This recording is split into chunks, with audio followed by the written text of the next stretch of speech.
नमस्कार दोस्तों, SPP classes YouTube channel में आपका स्वागत है। मैं हूं सोनपाल प्रजापति। दोस्तों, साधारण ब्याज की इस क्लास में आज हमने साधारण ब्याज के सभी प्रकार के प्रश्न जो ज़्यादातर कंपटीशन एग्जाम्स में पूछे गए प्रश्न हैं, जितने भी प्रकार के प्रश्न पूछे जाते हैं उन सभी प्रकार के प्रश्नों को हमने एक वीडियो में सम्मिलित किया है। आप चाहे किसी भी लेवल की एग्जाम की तैयारी कर रहे हो, आप एसएससी जीडी से लेकर के सीजीएल तक या फिर यूपीएससी या फिर स्टेट पीएससी या किसी भी अन्य एग्जाम की तैयारी कर रहे हो, उसमें साधारण ब्याज के प्रश्न लगभग पूछे जाते हैं। उन एग्जाम्स में जितने भी टाइप के प्रश्न पूछे जाते हैं उन प्रश्नों को हमने बेसिक से शुरू करके अंत तक जहां तक पूछे जाते हैं उन सभी प्रश्नों को हमने इस वीडियो में सम्मिलित किया है। तो आप इस वीडियो को ध्यान से देखिए। अगर आप चैनल पर नए हैं तो कृपया चैनल को सब्सक्राइब कर लीजिए और बेल आइकन को दबा दीजिए ताकि आने वाले अन्य वीडियो की नोटिफिकेशन भी आपको मिल सके। तो सबसे पहले हम साधारण ब्याज के बेसिक प्रश्न जो पूछे जाते हैं उनको सम्मिलित करते हुए हम हार्ड लेवल तक जाएंगे। तो पहला प्रश्न हम लेते हैं। तो पहले प्रश्न में पूछा गया है कि 1000 रुपये का 8% साधारण ब्याज की दर से 2 वर्षों का साधारण ब्याज क्या होगा। हमें मूलधन दिया हुआ है 1000 रुपये, 8% है दर, उसके अलावा 2 वर्षों का समय दिया हुआ है। तो साधारण ब्याज का फॉर्मूला होता है ब्याज बराबर मूलधन गुणा दर गुणा समय बटे में 100। तो मूलधन अपना लिखा हुआ है 1000 रुपये, तो मूलधन की जगह हम 1000 लिखेंगे, गुणा दर है 8%, तो 8 गुणा समय है 2 वर्ष, तो 2 बटा में 100। इसको हम काट के सोल्व करेंगे, 2 0 से 2 0 कट करेंगे, 8 दूनी 16, 16 और 1 0, 160 रुपये। तो 1000 रुपये का 8% साधारण ब्याज की दर से 2 वर्षों का ब्याज होगा 160 रुपये। ये फॉर्मूला हमें याद होना चाहिए, ये फॉर्मूला हमें याद होना चाहिए। अगर याद नहीं है तो इसको आप नोट कर लीजिए। तो ये एक बेसिक प्रश्न था जिसको आपने मेरे से पहले ही सोल्व कर दिया होगा। अभी हम नेक्स्ट प्रश्न लेते हैं। दोस्तों, हमारा अगला प्रश्न है कि 10,000 रुपये का 10.5% साधारण ब्याज की दर से 219 दिनों का मिश्र धन कितना होगा। मूलधन अपना दिया हुआ है 10,000 रुपये, दर है 10.5% और समय दिया हुआ है 219 दिन। कई बार समय को दिनों में दे करके हमें ब्याज पूछ लेता है, तो ज़्यादातर कौन कौन से वो दिन हैं जो परीक्षा में पूछे जाते हैं। सबसे पहला है 73 दिन। कई बार आपने प्रश्नों में देखा होगा कि 73 दिन का ब्याज पूछ लेता है। 73 दिन देगा या फिर 146 दिन या फिर 219 जो इस प्रश्न में दिया हुआ है, या फिर 292। ये वो दिनों के फॉर्मेट हैं जो परीक्षा में देकर के इनका ब्याज पूछ लेता है। यही दिन इसलिए देता है क्योंकि दिनों को हमें साल में बदलना होता है। ब्याज निकालने के लिए हम दिनों का ब्याज डायरेक्ट नहीं निकाल सकते, दिनों को साल में बदलना होता है, तब जाके अपना ब्याज आएगा। तो दिनों को साल में बदलने के लिए ये वो दिन हैं जो आसानी से साल में बदल जाते हैं। दिनों को साल में बदलने के लिए 365 का भाग दिया जाता है, तो ये 365 से आसानी से कटने वाली संख्याएं हैं। जैसे अगर 73 दिनों का ब्याज पूछा जाता है तो हम लिखेंगे 73 बटा 365 वर्ष।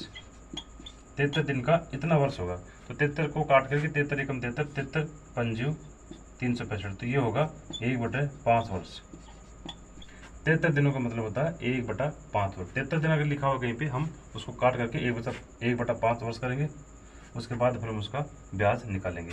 अगर 146 दिन दिया हुआ है तो 146 में 365 का हम भाग देंगे, तो वो भी 73 से कटेगा। 73 दूनी 146, 73 पंजे 365, ये होगा 2/5 वर्ष। अगर 219 दिन का जो सवाल में दिया हुआ है, 219 दिन का दिया हुआ होता है, तो हम लिखेंगे 219 बटा 365, तो ये होगा 73 219 और 73 पंजे 365, ये होगा 3/5 वर्ष।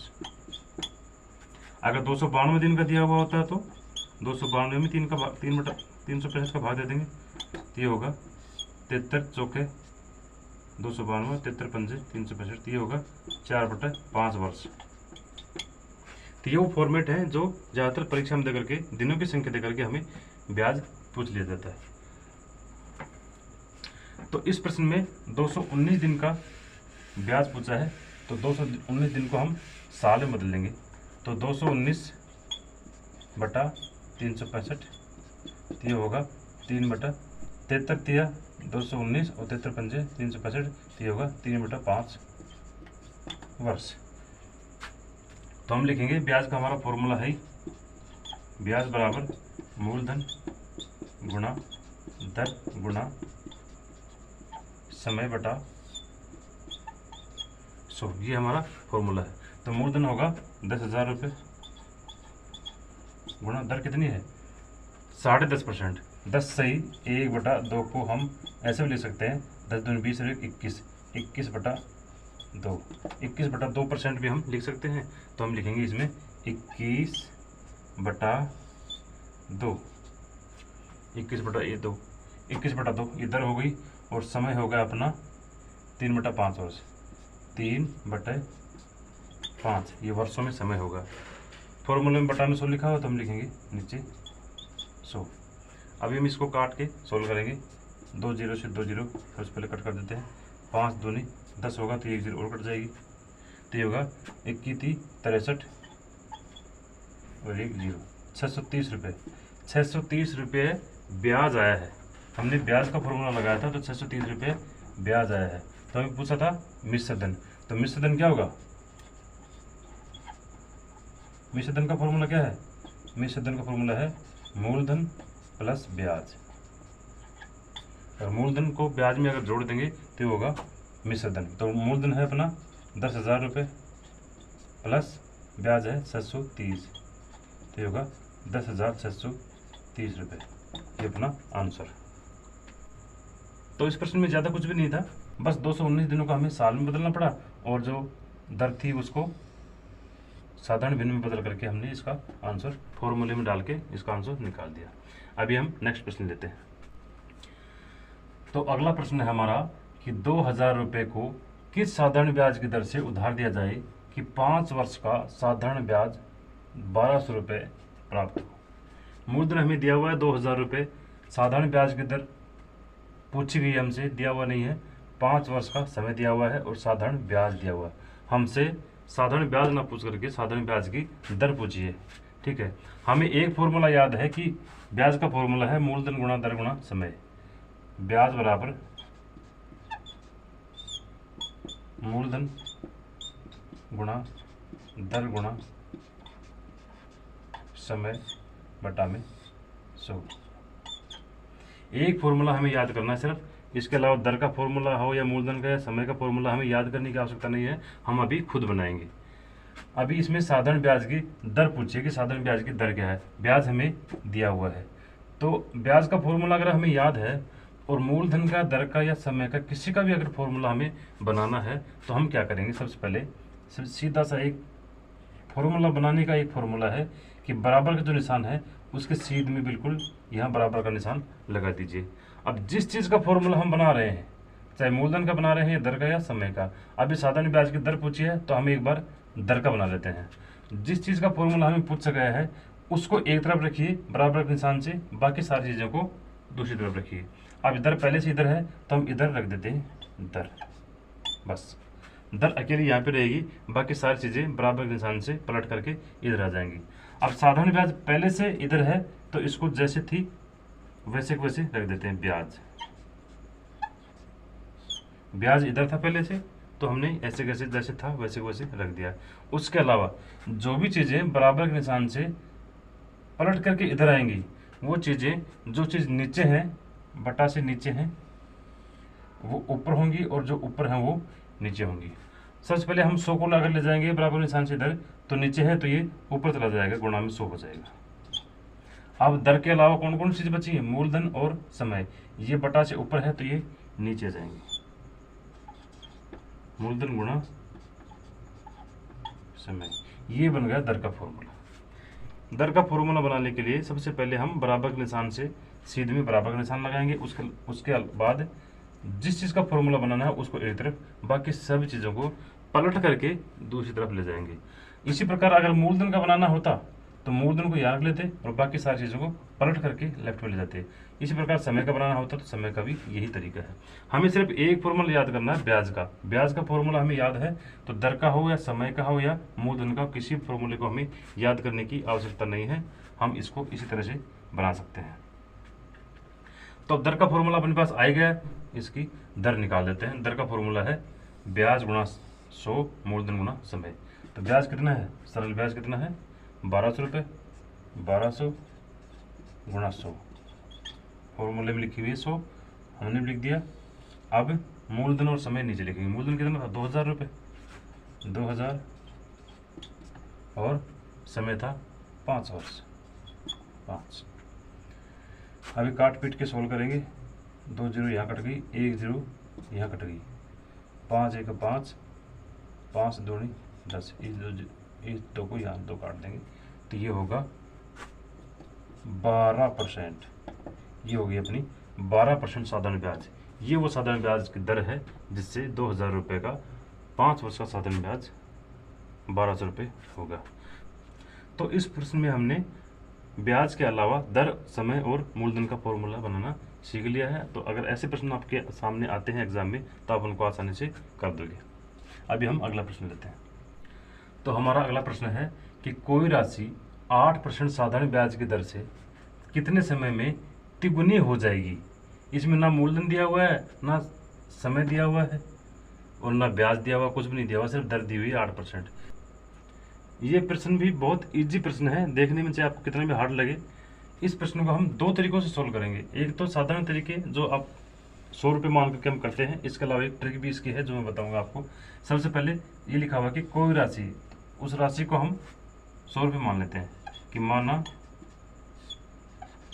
मूलधन बराबर 100 रुपये।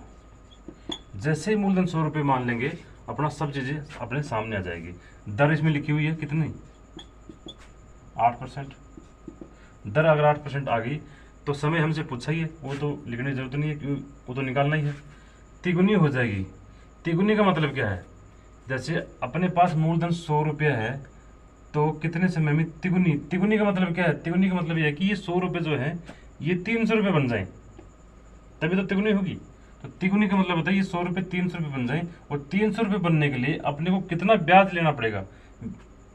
100 रुपये तो अपने पास है, और अगर 200 रुपये अपने पास ब्याज हो, अगर ब्याज 200 रुपये हो जाए तो ये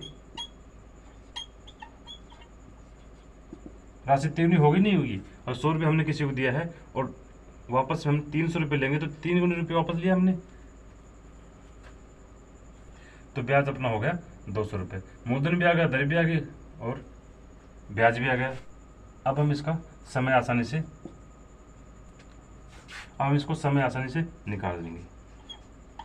समय का फॉर्मूला आपने बना ही लिया होगा, उस समय नहीं बनाया तो मैं बता देता हूँ कि ब्याज गुना 100 बटे में दर गुना मूलधन। आप उस ट्रिक से आप बनाओगे, उस तरीके से बनाओगे तो ये फॉर्मूला ये बन के सामने आएगा।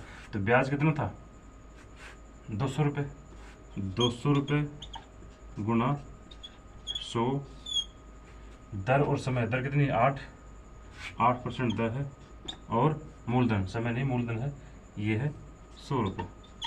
ठीक है, 100 से 100 सीधा ही काट दीजिए, 8 1 8, 8 दूनी 16 और 8 पंजे 40। तो ये होगी 25 वर्ष। 25 वर्ष वो समय है जिससे कोई राशि 8% साधारण ब्याज की दर से अपने से 3 गुनी हो जाएगी। ठीक है, ये तो एक साधारण ट्रिक है जो अपन 100 रुपये मान करके हम इनको कर लेते हैं। इसके अलावा एक और फॉर्मूला इसका बनाया हुआ है, वो क्या है देखिए। ऐसे गुना वाले सवाल होते हैं ना कि 3 गुनी हो जाएगी, साधारण ब्याज में अगर गुना वाले सवाल आते हैं कि 3 गुनी हो जाएगी, 4 गुनी हो जाएगी, 5 गुनी हो जाएगी, इनकी एक ट्रिक है, वो क्या है, समय पूछा है तो समय बराबर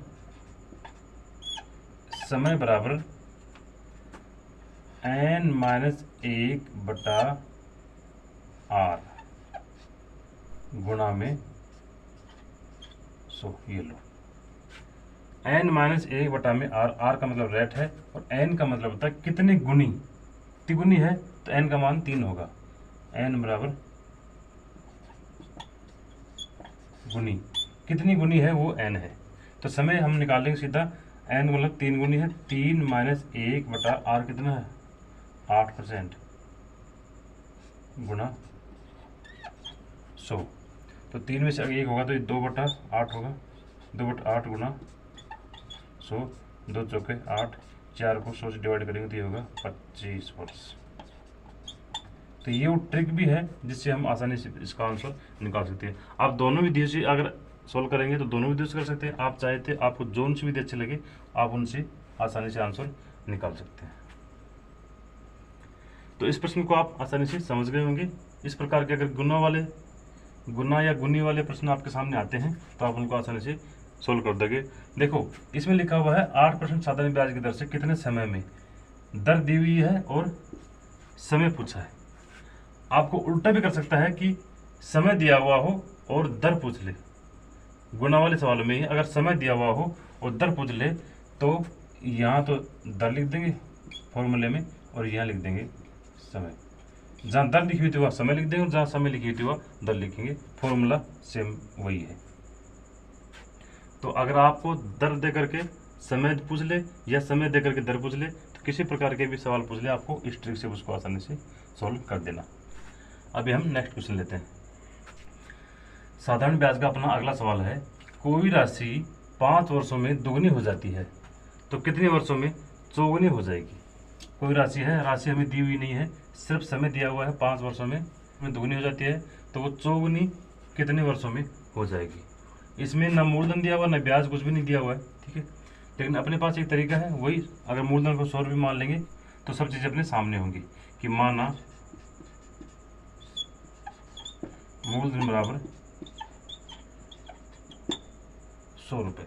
देखिए अगर मूलधन को हमने 100 रुपये मान लिया है तो अब ये कह रहा है कि 5 वर्षों में दोगुनी हो जाएगी। अगर 5 वर्ष हम देखें,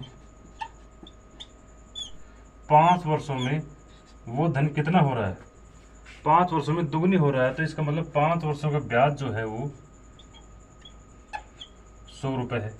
5 वर्षों में 100 रुपये अगर ब्याज गए हैं तभी तो वो धन दुगना हुआ, क्योंकि 100 रुपये तो अपना मूलधन था और 100 रुपये अगर ब्याज के हो गए तो वो दुगनी हो गई।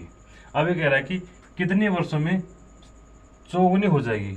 चौगुनी करने के लिए हमें 100 रुपये और ब्याज के लगाने पड़ेंगे, उसके बाद फिर 100 रुपये और ब्याज के लगाने पड़ेंगे, तब जाके वो चौगुनी होगी, ठीक है। अगले 5 वर्ष अगर वो और रुके, अगले 5 वर्ष वो और रुके तो और 100 रुपये ब्याज के होंगे। पहले 5 वर्ष में उसको अगर 100 रुपये ब्याज के मिल रहे हैं तो अगले 5 वर्ष में भी वो 100 रुपये ब्याज के मिलेंगे, क्योंकि साधारण ब्याज है। चक्रवर्ती ब्याज में तो ब्याज को भी ब्याज मिलता है, लेकिन साधारण ब्याज में तो उसी मूलधन का ही ब्याज मिलता है, ठीक है। तो ये हो गए 300 रुपये। ये कह रहा है कि चौगुनी करने के लिए हमें 400 रुपये करना है, तो एक बार और 5 वर्ष रुकेगा वो। अगले 5 वर्षों में उसको फिर से 100 रुपये और ब्याज के ऐड होंगे, ठीक है। तो ये कितना हो गया, 100, 200, 300, 400 रुपये हो गए। मूलधन 100 रुपये था तो 400 रुपये हो गए तो चौगुनी होगी। ये पूछ रहा था कि चौगुनी कितने वर्षों में होगी। अब वर्ष कितने हो गए अपने पास, 5 वर्ष ये था, 5 वर्ष और फिर 5 वर्ष और, टोटल थे 15 वर्ष।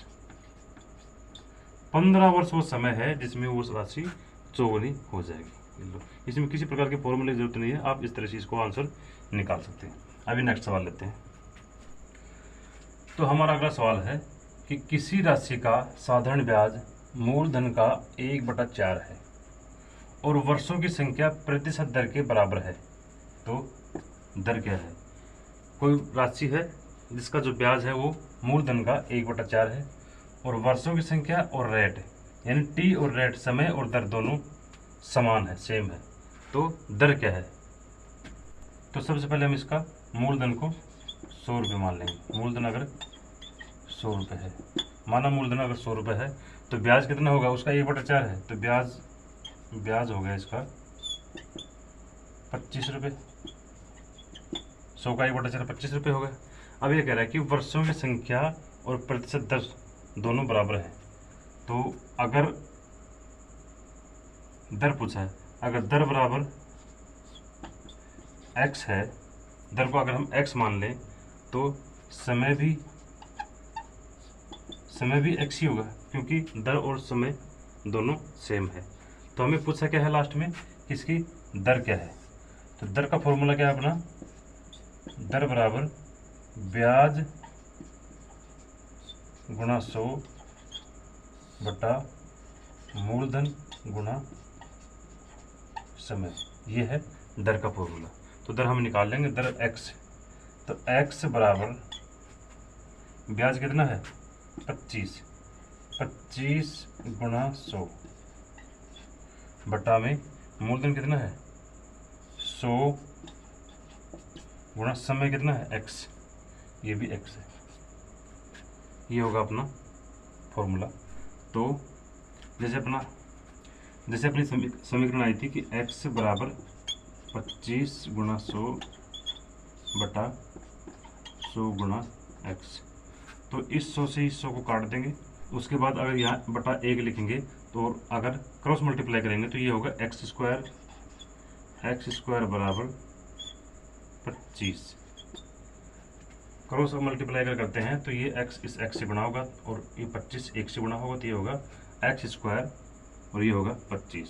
तो x का मान क्या होगा 25 का अंडर रूट बराबर 5%। दर पूछा था तो ये प्रतिशत में आएगी 5%। मूलधन को हमने 100 रुपये मान लिया। उसके बाद ब्याज इसका 1/4 लिखा हुआ है, इसका 1/4 है। दर अगर x है तो समय भी दर के बराबर ही है, तो x है।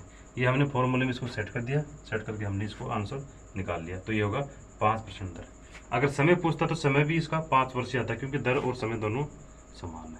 तो इस प्रश्न को आप समझ गए होंगे। अभी नेक्स्ट प्रश्न लेते हैं। तो हमारा अगला सवाल है, यदि किसी धन का साधारण ब्याज की दर से 3 वर्ष का मिश्र धन 850 रुपये है व 4 वर्ष का मिश्र धन 925 रुपये है, तो मूलधन क्या है। साधारण ब्याज की दर से किसी धन को उधार दिया तो 3 वर्ष का मिश्र धन प्राप्त हुआ 850 रुपये और 4 वर्ष का जो मिश्र धन हुआ वो 925 रुपये, तो मूलधन क्या हुआ। ठीक है, यानी 4 वर्ष, अगर 3 वर्ष का मिश्र धन ये प्राप्त हो रहा है तो 4 वर्ष का जो मिश्र धन प्राप्त हुआ वो इसमें 1 साल का ब्याज ऐड होकर के प्राप्त हुआ। तो 1 वर्ष का ब्याज कितना हुआ, 1 वर्ष का ब्याज कितना हुआ 850 रुपये। 3 वर्ष में मिश्र धन बन रहा है, 3 वर्ष का अगर मिश्र धन 850 रुपये बन रहा है तो 4 वर्ष में अगर मिश्र धन 925 रुपये बन रहा है तो 1 वर्ष का सिर्फ ब्याज है कितना 925 माइनस 850 रुपये, 925 माइनस 850 रुपये, तो ये हो गया 75 रुपये। 75 रुपये 1 वर्ष का ब्याज के रूप में प्राप्त हो रहे हैं। तभी जाकर के 3 वर्ष से 4 वर्ष में 75 रुपये बढ़ करके 925 रुपये प्राप्त हुई। तब 1 वर्ष का ब्याज 75 रुपये है। तो फिर ये कह रहा है कि मूलधन क्या है। मूलधन ज्ञात करने के लिए हम क्या करेंगे, जो 3 वर्ष का मिश्र धन 850 रुपये आ रहा है तो 3 वर्ष का ब्याज निकाल लेंगे और जो बच गया वो मिश्र धन से अगर ब्याज निकाल लेंगे तो वो मूलधन हो गया। तो 3 वर्ष का ब्याज कितना हुआ,